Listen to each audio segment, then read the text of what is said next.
Ārējā tirdzniecība, Latvijas ārējā tirdzniecība, Krievija un Baltkrievija.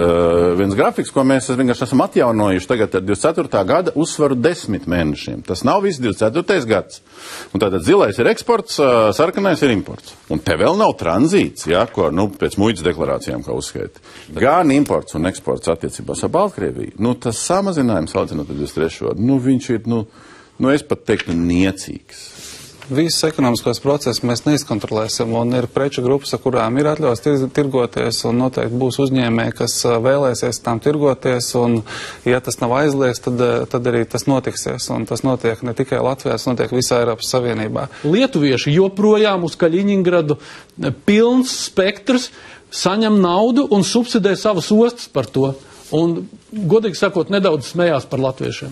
Jā, bet viņiem pilnīgi cita ģeogrāfiskā situācija, viņiem tas tranzīts tur jānodrošina. Kāpēc mēs neizmantojam savu ģeogrāfisko stāvokli? Es domāju, ka par tranzītu biznesu tas ir atsevišķs stāsts, un tur es domāju, mēs absolūti neizmantojam visu savu potenciālu. Mēs varam daudz labākus rādītājus uzrādīt un savu ostu potenciālu. Mēs tieši tranzītā, es domāju, ka Vidusāzijas valsts, Centrālāzijas valsts, tas ir Lai vēstu caur Krieviju, tad jūs sakat, ka mums vairāk jāved caur Krieviju. Tas ir tranzīts, un tranzīts nav aizliegts. Jāpalielina tranzīts ar Krieviju, saka ekonomikas ministrs šobrīd.